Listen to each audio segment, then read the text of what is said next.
Otep, bien-aimés frères et sœurs, vous connaîtrez la vérité et la vérité vous affranchira. Ça, c'est pas moi qui le dis, c'est la Bible qui le dit. Mais moi, je vous dis mieux. Vous connaîtrez la vérité historique, notamment celle de vos ancêtres kémites, et vous aurez une vision globale de ce que c'est que la vraie souveraineté politique. J'ajoute, vous reviendrez à la spiritualité africaine ancestrale et vous comprendrez les enjeux de l'indépendance économique. Et pour terminer, vous accepterez votre identité culturelle kémite et vous obtiendrez deux choses. La première, c'est la paix. La seconde, c'est le développement, à une condition. L'unité de toute l'Afrique noire, l'unité de tous les Noirs du monde entier.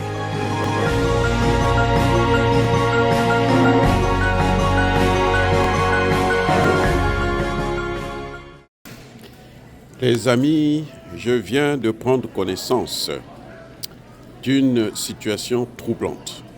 En fait, d'un communiqué, pour dire clair, qui a été pondu par les États-Unis d'Amérique concernant le Mali. Grosso modo, les États-Unis demandent deux choses. Ils demandent à ce que le gouvernement de transition, le gouvernement d'Assimi Goïta, puisse organiser, donner une date des élections le plus rapidement possible. C'est un ordre, en quelque sorte.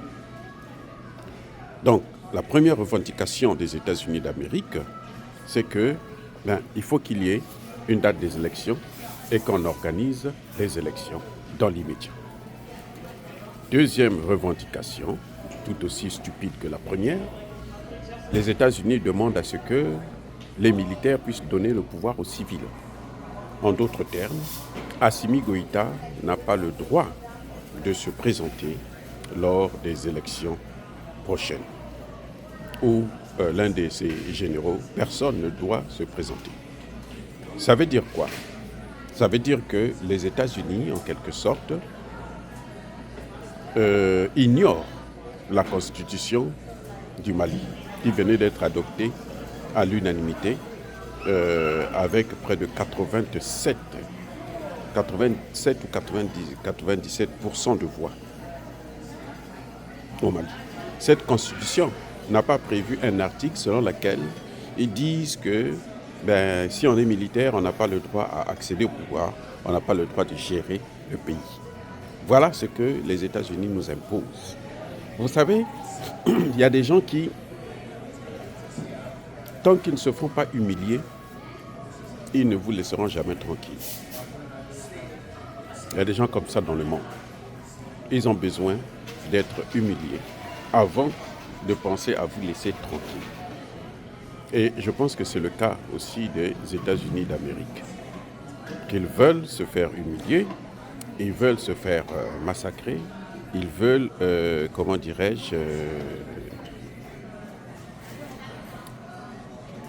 tout simplement montrer qu'ils sont les plus forts alors qu'ils ne le sont plus. Vous savez, depuis que la Russie, l'ex-URSS, a engagé la guerre en Ukraine, les États-Unis ne sont plus désormais ce qu'ils étaient avant. C'est-à-dire qu'ils ne sont plus les maîtres du monde.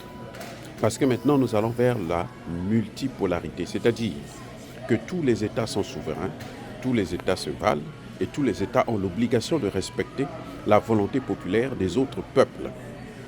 Et ce qui est prévu par la Charte des Nations Unies.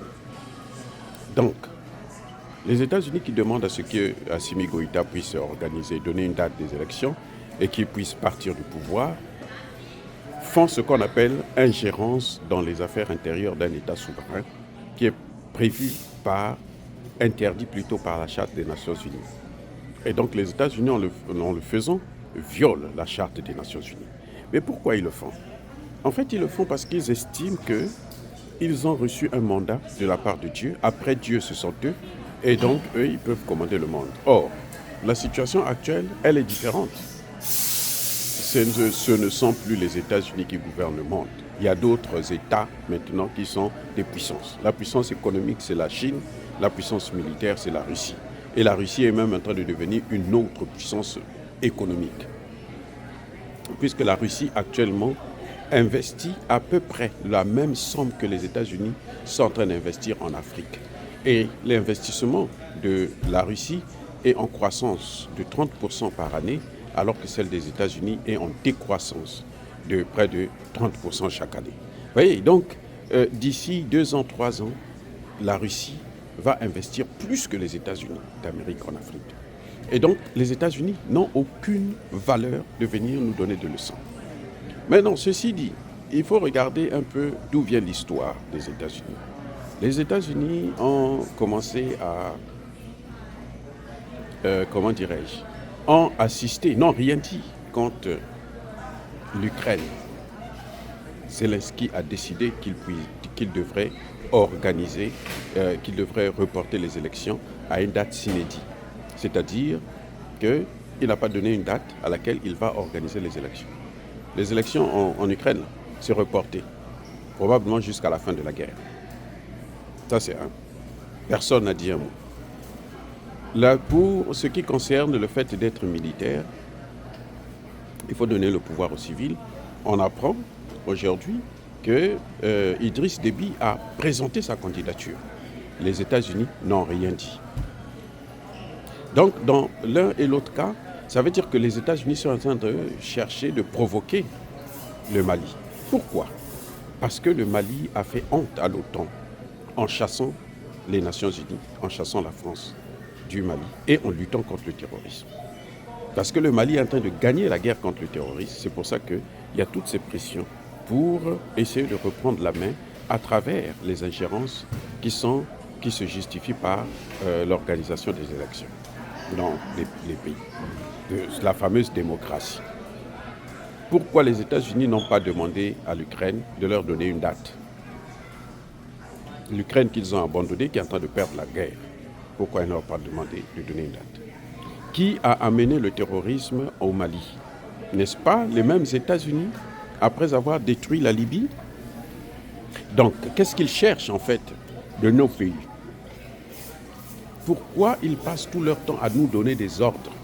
Nous n'avons rien à voir. Monsieur Assimi Goïta, ce qui est important pour toi, c'est ton peuple, c'est la volonté du peuple. Ce n'est pas la volonté de Joe Biden, ce n'est pas la volonté de Anthony Blinken. Si les États-Unis veulent remettre, que Assimi Goïta remette le pouvoir aux civils, eux, ils n'ont qu'à remettre le pouvoir à Trump avant les élections prochaines. Qu'il démissionne, qu'il donne le pouvoir à Trump, puisque Trump dit que c'est lui qui a gagné. C'est ça la démocratie. La démocratie, c'est le vainqueur qui a gagné, qui doit gouverner. Ils n'ont qu'à remettre le pouvoir à Trump et nous allons voir s'ils sont vraiment des démocrates. Non, je crois que les États-Unis sont en train de confondre les périodes. Après la chute de l'ex-URSS, les États-Unis ont créé ce qu'on appelle le nouvel ordre mondial et ils ont commencé à gouverner le monde. Mais ils ne sont pas en fait les gouverneurs de ce monde. Je veux dire par là que le nouvel ordre mondial, celui qui consiste à rester sous la coupe des États-Unis d'Amérique, comme une pyramide, les États-Unis, après l'Union européenne, après l'Union africaine, après les États et les populations, c'est ce qui est en train de se renverser. Parce que ça, c'est valable pour les Européens, pour Macron qui s'est couché devant Biden. Mais pour Poutine, pour Xi Jinping, même pour le Nord-Coréen, c'est fini, c'est fini. Nous sommes maintenant dans la multipolarité et que la volonté des peuples, c'est la volonté des peuples. On ne peut plus faire comme ils sont en train de faire au Congo démocratique. S'ils sont en train de réussir, c'est parce que Tshisekedi appartient à la vieille école. Tshisekedi, c'est un traître qui est obsédé par voir les Occidentaux aller en Occident, vivre en Occident, avoir des maisons en Occident, notamment en Belgique ou en France. Mais pour quelqu'un de sérieux, comme Assimi Goïta, Traoré ou Tiani, ce que disent les États-Unis, c'est valable pour les États-Unis. Parce que Joe Biden ne gouverne pas le monde, il ne gouverne pas l'Afrique, il ne gouverne pas le Mali de surcroît, il gouverne les États-Unis. Donc personne n'a demandé aux États-Unis de faire ce que le Mali lui demande de faire. Quand ils ont amené les terroristes, personne ne leur avait demandé cela. Quand ils sont allés détruire la Libye, personne ne leur avait demandé ça. Quand ils ont divisé, balkanisé le Soudan, voilà le résultat que nous avons. Donc je crois que le Mali doit comprendre, Assimi Goïta doit comprendre que aujourd'hui, le monde d'aujourd'hui, là, c'est un autre monde. C'est que lui, il fait ce que son peuple lui demande de faire. Le Mali n'est pas prêt à organiser des élections. Le Burkina Faso pareil, le Niger pareil, jusqu'à ce que l'AES va finir de s'installer complètement comme étant une confédération avec toutes les règles et leur monnaie. À ce moment, on organisera des élections générales dans les 3 pays en même temps. Donc, Assimi Goïta, il s'en bat le couille de ce que Joe Biden dit, ce que le secrétariat d'État dit, qu'il s'en fiche éperdument. Ce n'est pas Joe Biden qui nourrit comment vous appelez ça, les Maliens. Ce n'est pas avec l'argent de Joe Biden que le Mali achète des armes. Donc, le Mali, ce n'est pas l'Ukraine qui dépend actuellement à 100% de l'OTAN. Puisqu'ils dépendent de l'OTAN, ils doivent faire ce que l'OTAN leur demande. Mais pour le Mali, ce n'est pas le cas. Alors, s'il vous plaît, arrêtez de vous inquiéter, oubliez cette affaire, laissez Joe Biden continuer à rêver, continuer à croire qu'il est toujours la puissance mondiale, alors que personne ne l'a nommé être puissance mondiale, et qu'ils n'ont qu'à faire ce qu'ils veulent. Nous faisons les choses à notre temps et par rapport à notre vision des choses, par rapport à notre peuple. D'ailleurs, je vais vous dire une chose, la démocratie, ce n'est pas le système choisi par le monde entier, par Dieu. La démocratie, c'est le système qu'eux, ils ont choisi pour pouvoir s'ingérer dans nos affaires. Et qu'aujourd'hui, nous n'avons plus besoin de suivre. On n'est pas obligé d'aller vers cette voie démocratique. Nous pouvons inventer notre propre voie à nous. Et puis suivre cette voie-là convenablement. Et dire cela, c'est inciter à la haine ou à la violence. Non. Encore une fois de plus, bien-aimés frères et sœurs, je persiste et je signe.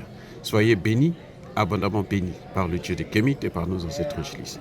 Mais que tous ceux qui persécutent le continent africain le pillent et le déstabilisent, qu'ils soient noirs, blancs, chinois, arabes, juifs, indiens ou qui qu'ils soient punis, maudits, foudroyés, neutralisés, écrasés, effacés par le Dieu des Kémites et par nos ancêtres angelisés.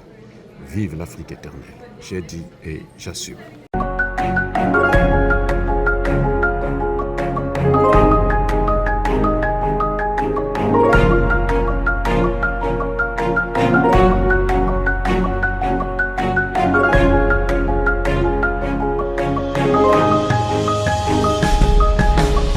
Eux, ils marchent par la foi et non par la vue.